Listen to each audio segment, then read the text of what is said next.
Hello friends, welcome to Indian study पर आपका स्वागत है। दोस्तों, आज के इस वीडियो में मैं आप लोगों के लिए हिंदी का टेस्ट लेकर के आया हूं, जो कि आपके आने वाले एग्जाम यूपीएसआई के लिए बेहद इंपॉर्टेंट है। वीडियो को एंड तक जरूर देखिएगा, क्योंकि लास्ट में मैं आपसे क्वेश्चन भी पूछूंगा और उसका आंसर आपको कमेंट बॉक्स में बताना होगा। साथ ही साथ इस वीडियो की पीडीएफ डिस्क्रिप्शन में टेलीग्राम चैनल का लिंक दिया हुआ है, वहां से आप प्राप्त भी कर सकते हैं। पहला क्वेश्चन, निम्नलिखित में से कौन सा अल्पप्राण है। देखो, जैसे ही आपके दिमाग में अल्पप्राण आया तो आपके माइंड में तुरंत में हर वर्ग का पहला और तीसरा व्यंजन आ जाना चाहिए। ठीक है, तो देखो, का खा गा। का पहला व्यंजन, गा तीसरा व्यंजन। पहला, तीसरा और पांचवा व्यंजन अल्पप्राण होता है। पहला तीसरा दिया है तो दूसरा ऑप्शन करेक्ट। निम्नलिखित में से कौन सा शब्द तत्सम है। तत्सम शब्द आपको पहचानना है, सिंपल है, आसानी से पहचान लोगे। विस्मय, विस्मय शब्द जो है ये आपका एक तत्सम शब्द है। चौथा ऑप्शन यहाँ पर आपका बिल्कुल करेक्ट होगा। अश्लील का आपको ब्लोम शब्द बताना है। एक बार और करवा चुका हूं मैं ये क्वेश्चंस। अश्लील का ब्लोम शब्द क्या होगा, तो अश्लील का ब्लोम शब्द हो जाएगा आपका सलील। पहला ऑप्शन करेक्ट। आशय शब्द का पर्यायवाची आपको बताना है कि आशय शब्द का पर्यायवाची क्या होगा। आशय शब्द का पर्यायवाची हो जाएगा आपका तात्पर्य। तीसरा ऑप्शन करेक्ट। समरूपी शब्द पर्यंत और पर्यंक का सही अर्थ क्या होगा। पर्यंत और पर्यंक, पर्यंत का मतलब होगा आपका तक और पर्यंक का मतलब होगा आपका पलंग। दूसरा option correct. Next question start करने से पहले मैं आपको बता दूं, दोस्तों, आप सभी लोग जानते हैं एसएससी जीडी में बम्पर वैकेंसी वैकेंसी आई हुई है ना। ऐसे में आपको जरूरत होती है एक ऐसी बुक की जिसमें आपको लास्ट ईयर के क्वेश्चंस पेपर भी मिल जाएं और उसी लास्ट ईयर के क्वेश्चंस पेपर को ध्यान में रखते हुए जो प्रैक्टिस सेट बनाए हुए हैं वो प्रैक्टिस करने को मिल जाए, तो आप अपनी तैयारी जो है वो बेहतर से बेहतर कर सकते हैं।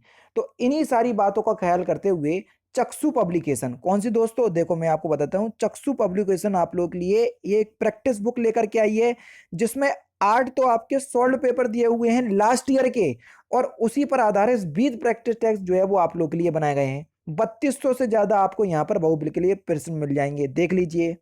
ये पूरा इंडेक्स दिया हुआ है कब कब के एग्जाम, 2019 के एग्जाम, 2015 के एग्जाम, 13 के एग्जाम, 12 के एग्जाम, 2011 के एग्जाम, जो भी आपके एसएससी ऑर्गेनाइज करवा चुकी है जीडी के एग्जाम, वो सारे इसमें समाहित हैं। और उसी पर आधारित 1 से लेके 20 तक के पूरे प्रैक्टिस सेट जो हैं वो आप लोग के लिए दिए गए हैं। अब ये बुक मैं आपको रिकमेंड क्यों कर रहा, उसकी वजह मैं आपको बता देता हूँ।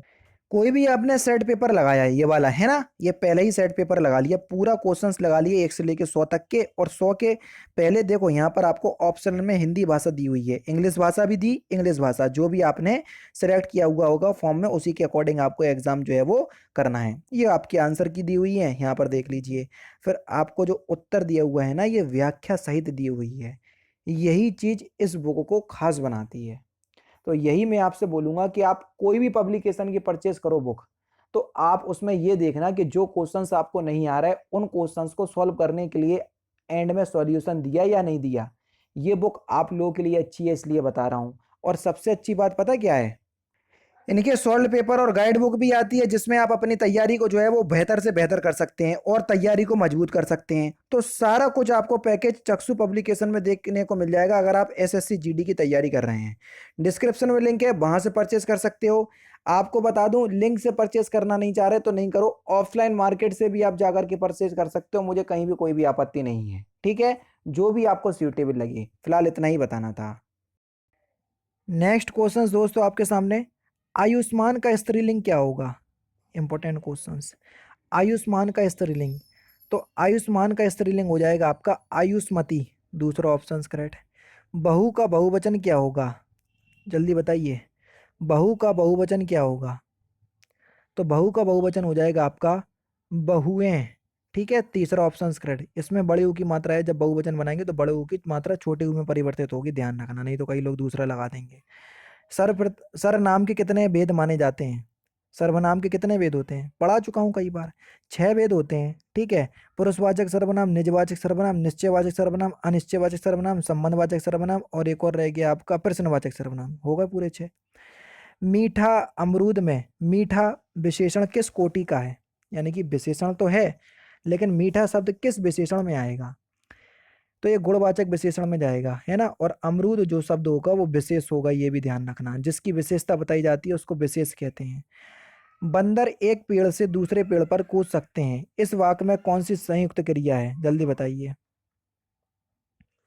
तो सही आंसर हो जाएगा आपका शक्तिबोधक, है ना। तीसरा ऑप्शन करेक्ट। भूतकाल का कौन सा वेद नहीं है, जल्दी बताइए। भूतकाल का कौन सा वेद नहीं है, तो सही आंसर हो जाएगा आपका संभव भविष्य। भविष्य लेखा वैसे ही समझ जाओगे, पहले ही ऑप्शन करेक्ट। कर्मवाच्य में किसकी प्रधानता होती है, नाम से ही बता दोगे कर्मवाच्य में किसकी प्रधानता होती है। तो कर्मवाच्य में कर्म की प्रधानता होती है, तीसरा ऑप्शन करेक्ट।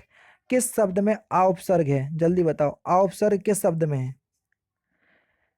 अभाव शब्द में आ उपसर्ग है, तीसरा ऑप्शन करेक्ट। किस शब्द में हार प्रत्यय नहीं है, जल्दी बताओ। मिलनसार शब्द में हार प्रत्यय नहीं है, दूसरा ऑप्शन करेक्ट। महर्षि में कौन सी संधि है, इंपॉर्टेंट क्वेश्चन। महर्षि में कौन सी संधि है, महर्षि का संधि विकसित करो तो क्या हो जाएगा, महा प्लस ऋषि। और री का नियम जो है वो किस संधि में आता है, अगर आपको पता है, आपने मेरी से संधि पढ़ी है, तो री का नियम, ये री दिख रहा, ये गुण संधि में आता है, बस तीसरा ऑप्शन करेक्ट। कौन दिग्गु समास का उदाहरण है, जल्दी बताओ। दिग्गु समास का कौन सा उदाहरण है, आराम से बता सकते। चौराहा, चौराहा जो है ये दिग्गु समास का उदाहरण है, तीसरा ऑप्शन करेक्ट। विवरण चिन्ह को एक और अन्य नाम से पुकारते हैं, तो वो अन्य नाम आपको बताना है विवरण चिन्ह का। तो विवरण चिन्ह का अन्य नाम है आपका आदेश चिन्ह, तीसरा ऑप्शन बिल्कुल करेक्ट। जूतम पैजार मुहावरे का सही अर्थ क्या है, जूतम पैजार। तो इस मुहावरे का सही अर्थ हो जाएगा लड़ाई झगड़ा होना, पहला ऑप्शन करेक्ट।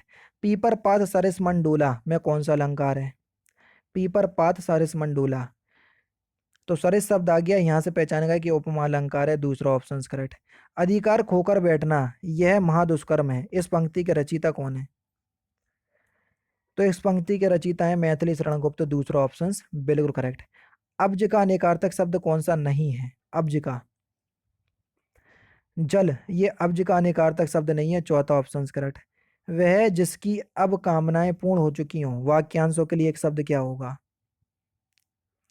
वह जिसकी अब कामनाएं पूर्ण हो चुकी है उसको हम आप्त काम बोलेंगे, दूसरा ऑप्शन करेक्ट। उसे मृत्यु दंड की सजा मिली, इस वाक्य में अशुद्धि का कारण क्या है। तो सही आंसर हो जाएगा आपका दंड और सजा समानार्थी शब्दों का प्रयोग हुआ है, ठीक है। तीसरा ऑप्शन यहाँ पर आपका बिल्कुल करेक्ट हो जाएगा। उसे मृत्यु दंड की, उसे मृत्यु दंड मिला, क्योंकि मृत्यु दंड की सजा का मतलब सजा जो है वो खुद एक, मृत्यु दंड जो है वो खुद एक सजा होती है, तो सजा शब्द नहीं आएगा।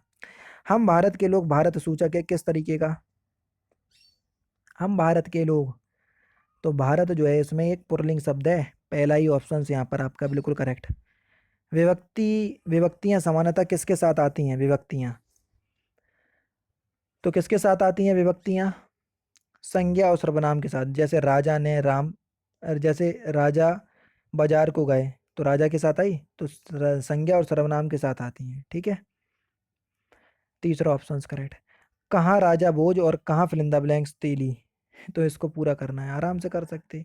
कहाँ राजा भोज और कहाँ गंगू तेली, चौथा ऑप्शन करेक्ट। कल मेरी परीक्षा है, इस वाक्य में किस अव्यय का बोध हुआ है, जल्दी बताइए। कल मेरी परीक्षा है, तो देखो इसमें पहले तो बताओ अव्यय शब्द, तो कल शब्द जो है वो एक अव्यय शब्द होगा, और कल शब्द किस में देखने को मिलेगा आपको, जल्दी बताओ। तो आपका सही आंसर क्या हो जाएगा, समय बोधक में, काल बोधक में नहीं, समय बोधक में आएगा जी, ठीक है। पहला ही ऑप्शन यहाँ पर आपका बिल्कुल क्या हो जाएगा सर, करेक्ट हो जाएगा। मैंने पढ़ाए भी हुए हैं आपको। अब नेक्स्ट क्वेश्चन आपके सामने। करुण रस को एकमात्र रस मानकर उसी से सबकी उत्पत्ति बताइए, किसने। तो सही आंसर आपका क्या हो जाएगा सर, भवभूति ने, तीसरा ऑप्शन करेक्ट। दोहा और रोला छंदों को मिलाने से कौन सा छंद बनता है, दोहा और रोला को मिला लो तो कौन सा छंद बनेगा, कुंडलीय छंद। 24 मात्राएं होंगी, 6 चरणों वाला छंद होता है ये कुंडलिया, ठीक है। विषम मात्रिक छंद है, मात्रिक छंद का उदाहरण है। भारत का राष्ट्रीय पक्षी मोर है, इस वाक्य में मोर संज्ञा के किस उपभेद को या किस भेद को प्रदर्शित करता है। तो सर जातिवाचक भेद को ये इंगित करेगा, चौथा ऑप्शन करेक्ट। सर्वनाम का भेद नहीं है कौन सा, निजवाचक, निश्चयवाचक, प्रश्नवाचक होता है, अभी मैंने आपको बताया था, निश्चयवाचक, अनिश्चयवाचक, पुरुषवाचक, भाववाचक बताया नहीं बताया, तो बस दूसरा ही ऑप्शन करेक्ट। इतिहास के आंसू किसकी कृति है, इतिहास के आंसू। तो ये रामधारी सिंह दिनकर की कृति है। चौथा ऑप्शन यहाँ पर आपका बिल्कुल करेक्ट है। साहित्य अकादमी पुरस्कार की स्थापना कब की गई? तो साहित्य अकादमी पुरस्कार की जो स्थापना है वो 1954 में की गई। पहला ही ऑप्शन यहाँ पर आपका बिल्कुल करेक्ट। त्रिशूल उपनाम किसका है, जल्दी बताओ। त्रिशूल जो है वो किसका उपनाम है, त्रिशूल। तो सही आंसर आपका क्या हो जाएगा सर? गया प्रसाद शुक्ल सनेही, तीसरा option correct. Last question, Ramcharitmanas में कुल कितने कांड है? तो इस क्वेश्चन का आंसर आप मुझे कमेंट बॉक्स में बताएंगे। तो दोस्तों ये थे आपके 40 हिंदी के इंपॉर्टेंट क्वेश्चंस जो कि मैंने आज की इस वीडियो में आपको कंप्लीट करवा दिए। वीडियो अगर आपको अच्छी लगी हो तो प्लीज़ दोस्तों वीडियो को लाइक और शेयर जरूर कर दीजिएगा। तो दोस्तों फिलहाल की वीडियो में तो सिर्फ इतना ही। अगर आपको वीडियो पसंद आए तो प्लीज़ दोस्तों वीडियो को लाइक कीजिए, शेयर कीजिए और साथ ही साथ हमारे चैनल को सब्सक्राइब करना ना भूलें, क्योंकि मैं रोजाना इसी तरह की वीडियोस आप लोगों के लिए लाते रहता हूँ। नमस्कार दोस्तों, जय हिंद, जय भारत।